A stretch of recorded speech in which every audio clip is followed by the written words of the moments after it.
Rome is a dense topic, but we will focus on Catalonian War, which has completely changed the fate of the Western Rome. There are many reasons for the collapse of Western Rome, but one of the most important events is that Catalonian War, which has happened between Rome and Huns.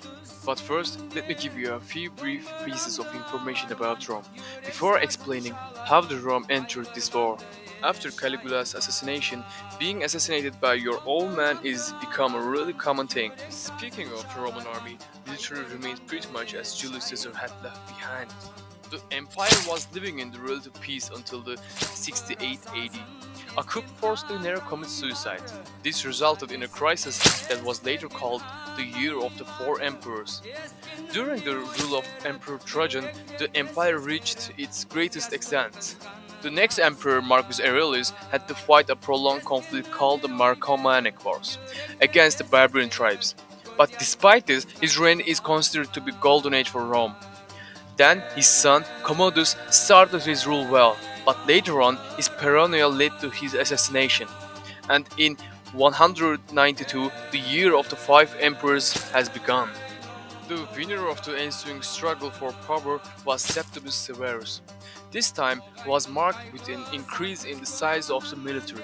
The regular army was doubled in the size and had been promised 15% higher pay, and it has started a protracted economic crisis. While only 5 of the 30 emperors died due to natural causes, these throne wars between generals lead Rome to the major crisis. The Roman army served to the emperor, not to the Senate. This actually explains why powerful generals killed each other for the throne.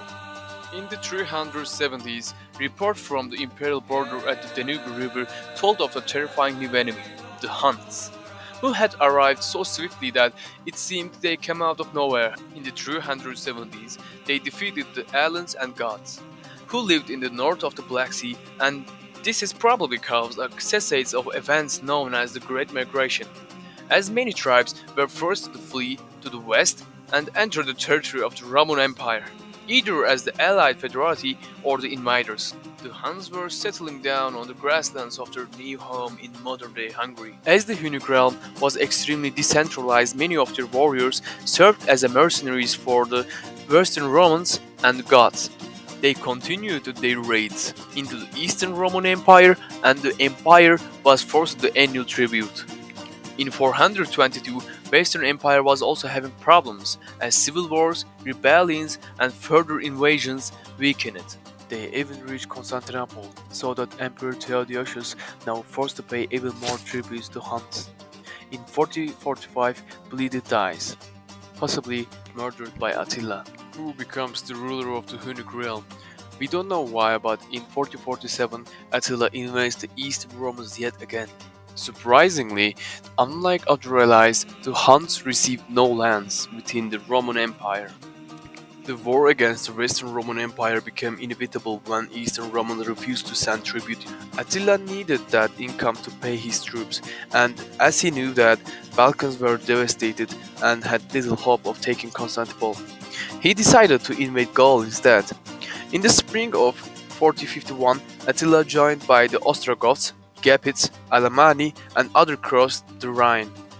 The war was about to begin, and there were about 40,000 soldiers on each side. Attila tried to find a better environment for his soldiers to fight better, and when he found it, he declared a war there. Both sides fought by using their own strategies. However, the Huns' mobility was very high. Their soldiers were more agile and fast. In the first part of the war, the Huns were about to win. However, the Huns could not respond to attack from the unexpected angle that ended up with severe loss. Attila ordered the retreat to camp. By the nightfall, the battle stopped completely. The Huns seemingly were on the back foot, so it is a mystery why Romans did not attack the next day. Attila, regardless, the Hun army left the area on the next day and moved towards Pania. Although Attila attacked Italy for the last time, he could not succeed, and Attila dies in 453. Also, his children die in the Battle of Nidau, and the Huns' place in Europe ends here. Just 20 years later, the Western Roman Empire ceased to exist.